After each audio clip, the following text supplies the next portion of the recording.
Hello friends, welcome to Tamil இன்ஃபோவர்ஸ். நாம் இன்றைக்கி இந்த வீடியோவில் சமையலறை வாஸ்துப்படி எப்படி அமைக்கலாம், எந்த திசையை நோக்கி அமைக்கலாம், சமையலறை உட்பகுதிக்கு வரக்கூடிய அடுப்பு, சிங்கு, செல்ஃப்ஸ் இதெல்லாம் எப்படி அமைக்கலாம், ஸோ எந்த திசையை நோக்கி நம்ம சமையல் செய்வது அப்படிங்கிறது இந்த வீடியோவில் விரிவாக பார்த்துடலாம்.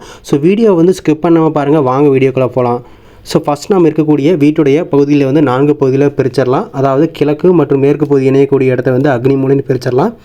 அதே மாதிரி தெற்கு மற்றும் மேற்கு பகுதி இணையக்கூடிய இடத்த குபேர மூலை, மேற்கு மற்றும் வடக்கு பகுதி இணையக்கூடிய இடத்த வாயு மூலை, வடக்கு மற்றும் கிழக்கு பகுதி இணையக்கூடிய இடத்த ஈசான்ய மூலை. இந்த மாதிரி பிரித்ததுக்கப்புறம் இந்த 4 பகுதி இணையக்கூடிய இடத்த பொதுவாக மத்தியஸ்தானம் அல்லது மத்திய பகுதின்னு சொல்லுவாங்க.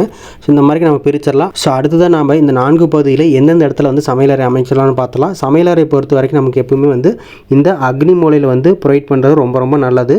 ஸோ அக்னி மூலைங்கிறது பார்த்திங்கன்னா தெற்கு மற்றும் கிழக்கு பகுதி இணையக்கூடிய இந்த அக்னி மூலையில் ப்ரொவைட் பண்ணலாம். செகண்டரி ஆப்ஷன் பார்த்திங்கன்னா நம்ம அந்த அக்னி மூலையில் அமைக்க முடியல அப்படிங்கிறப்ப வடக்கு மற்றும் மேற்கு பகுதி இணையக்கூடிய இந்த வாயு மூலையில் நம்ம சமையலறையை அமைச்சிக்கலாம். இந்த 2 பகுதி தான் சமையலறை அமைக்கக்கூடிய இடங்கள்.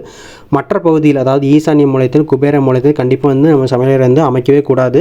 ஸோ இதை நம்ம கன்சிடர் பண்ணிவிட்டு நம்ம வீடு கட்டுறது ரொம்ப நல்லது. ஸோ அடுத்தது ஏன் இந்த மாதிரி 2 ப்ரிஃபரன்ஸ் வருதுன்னு பார்த்தீங்கன்னா ஒன்று பார்த்திங்கன்னா நம்ம சமையலறை அக்னி மூலையிலேயே கண்டிப்பாக அமைக்க முடியாது. ஃபார் எக்ஸாம்பிளுக்கு நம்ம ஒரு தெற்கு பார்த்த வீடு அமைக்கிறோம் அப்படிங்கிறப்ப இந்த தெற்கு பார்த்த வீட்டுக்கு வரக்கூடிய ஹால் பார்த்திங்கன்னா இந்த அக்னி மூலை, அதாவது இந்த தெற்கு மற்றும் கிழக்கு பகுதியில் பார்த்திங்கன்னா இதற்கான ஹால் வரும், அதாவது வரவேற்பறை வரும். ஸோ இதனால் நாம் அந்த இடத்துல அக்னி மூலையில் சமையலறை கண்டிப்பாக அமைக்க முடியாது. ஸோ இந்த சூழ்நிலையில் நாம் இந்த வாயு மூலைக்கு போகிறோம். ஸோ இது பார்த்திங்கன்னா தெற்கு பார்த்த வீட்டுக்கு போகிறது. அதே பார்த்திங்கன்னா நம்ம கிழக்கு பார்த்தோ இல்லை வடக்கு பார்த்தோ ஒரு வீடு அமைக்கிறோம் அப்படிங்கிறப்ப பட்சத்தில் பார்த்திங்கன்னா இந்த அக்னி மூலையில் கண்டிப்பாக நம்ம ஈஸியாக நம்முடைய சமையலறை அமைச்சுக்கலாம். ஸோ நம்ம எந்த இடத்துல நம்ம நுழைவாயில் வச்சுக்கிறோமோ ஸோ அதுக்கு தகுந்த மாதிரி பார்த்திங்கன்னா சமையலறையுடைய அமைப்பு மாறுற மாதிரி இருக்கும். ஸோ அடுத்ததான் நம்ம இந்த சமையலறையிலே உட்பகுதியில் என்னெல்லாம் வைக்கலாம், ஸோ அதை எப்படி வைக்கலாம், எந்த திசையை நோக்கி வைக்கலாம்னு பார்த்தலாம். ஸோ ஃபஸ்ட் நம்ம பார்க்கக்கூடியது பார்த்திங்கன்னா நம்முடைய சமையலறை இருக்கக்கூடிய அடுப்பு. ஸோ அடுப்பு பார்த்திங்கன்னா இந்த கிச்சன் டேபிள், அதாவது நம்ம சமையலறை இந்த இடத்துல ப்ரொவைட் பண்ணிக்கிற ஒரு அக்னி மூலையில் ப்ரொவைட் பண்ணிக்கிறோம் அப்படிங்கிறப்ப இந்த இடத்துல நம்ம கிச்சன் டேபிள் அதாவது மேடை போட்டுப்போம், அடுப்பு மேடை. ஸோ இந்த அடுப்பு மேடையில் தெற்கு மூலையில் கிழக்கு பார்த்து நம்ம அடுப்பை வச்சுக்கிறது நல்லது. ஸோ அதே மாதிரிக்கு பார்த்திங்கன்னா வாயு மூலையில் நம்ம சப்போஸ் ஒரு சமையலறை அமைச்சிக்கிறோம் அப்படிங்கிறப்ப இதில் பார்த்திங்கன்னா நம்மளுக்கு மேற்கு பகுதி ஒட்டிவார் இந்த இடத்துல பார்த்திங்கன்னா அதாவது வடக்கு நோக்கி நம்ம நின்றுக்கிட்டு சமைக்கிற மாதிரி இருக்குது. அதாவது வாயு மூலையில் இருக்கிறப்ப நம்ம வடக்கு நோக்கி சமைக்கிற மாதிரி இருக்குது. அக்னி மூலையில் இருக்கிறப்ப பார்த்திங்கன்னா கிழக்கு நோக்கி சமைக்கிற மாதிரி இருக்கும். ஸோ அடுத்து நம்ம சிங்க், அதாவது பாத்திரம் கழுவுற தொட்டி எந்த இடத்துல அமைக்கலாம்னு பார்த்துடலாம். தொட்டி எப்பவுமே பார்த்திங்கன்னா ஒரு ரூம் இருக்குது அப்படின்னா அதுக்கு ஜல மூலை, அதாவது ஈசானியத்தை நோக்கி இருக்கிற மாதிரி அமைக்கிறது நல்லது. ஃபார் எக்ஸாம்பிளுக்கு நம்ம இந்த இடத்துல ஒரு அக்னி மூலையில் ஒரு கிச்சன் போட்டுருக்குறோம் அப்படிங்கிறப்ப இதுக்கு ஜலமூலை பார்த்திங்கன்னா இந்த பகுதி தான் ஜலமூலை. ஸோ இந்த இடத்துல நம்ம நம்முடைய சிங்கை அமைச்சிக்கலாம். ஸோ அதே மாதிரி தான் வாயு மூலையில் இருக்குது அப்படிங்கிறப்ப நம்முடைய ரூம் பார்த்திங்கன்னா வாயு மூலையில் நம்முடைய கிச்சன் இருக்குது அப்படிங்கிறப்ப இதுக்கு ஜலமூலை பார்த்திங்கன்னா இந்த மூலை.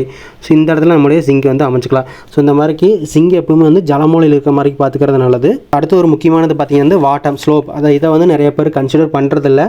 ஸோ நம்ம கிச்சனுங்கிறது பார்த்திங்கன்னா எப்பவுமே கரை பிடிக்கக்கூடிய இடம், அதே வரைக்கும் மற்ற பொருள் சிந்தக்கூடிய இடமா இருக்குது. ஸோ அதனால் எப்பவுமே சுத்தமாக வச்சுக்கிறது நல்லது. ஸோ இதனால் அதை க்ளீன் பண்ணுற மாதிரி இருக்குது அடிக்கடி.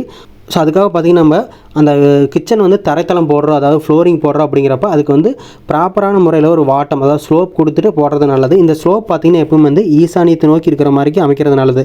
ஃபார் எக்ஸாம்பிளுக்கு இந்த இடத்துல ஒரு கிச்சன் இருக்குது அப்படிங்கிறப்ப இந்த அக்னி மூலையில் மேட்டு பகுதியாகும், இந்த ஈசான்ய மூலை அந்த ரூமுக்கு ஈசான்ய மூலையில் நமக்கு பள்ளமான பகுதியாக இருக்கிற மாதிரி ஸ்லோப் கொடுத்து அமைக்கலாம். ஸோ இதனால் நம்ம ஈஸியாக சமையலறை க்ளீன் பண்ணிக்கலாம். ஸோ அடுத்தது பார்த்திங்கன்னா விண்டோவை பொறுத்த வரைக்கும் நம்ம எந்தெந்த இடத்துல அமைக்கலாம்னு பார்த்துடலாம். விண்டோ பார்த்திங்கன்னா எந்த இடத்துல ஓப்பன் ஏரியா வருதோ அந்த இடத்துல நம்ம விண்டோ அமைக்கலாம். அடுத்தது பார்த்திங்கன்னா சிங்க் தொட்டி எந்த இடத்துல வருதோ ஸோ அந்த இடத்துல நம்ம நம்முடைய விண்டோ ப்ரொவைட் பண்ணிக்கலாம். ஃபார் எக்ஸாம்பிளுக்கு நம்ம அக்னி மூலையில் ஒரு கிச்சன் போட்டிருக்கோம் அப்படிங்கிறப்ப இதுக்கு பார்த்திங்கன்னா ஓப்பன் ஏரியா, அதாவது நம்ம உள்ளே வரக்கூடிய நுழைவு பகுதி பார்த்திங்கன்னா இந்த இடத்துல போட்டிருப்போம், வடக்கு சுவத்தில் போட்டிருப்போம். ஸோ அதுக்கு ஆப்போசிட்டாக தெற்கு சுவத்தில் கண்டிப்பாக ஒரு விண்டோ ப்ரொவைட் பண்ணி ஆகணும்.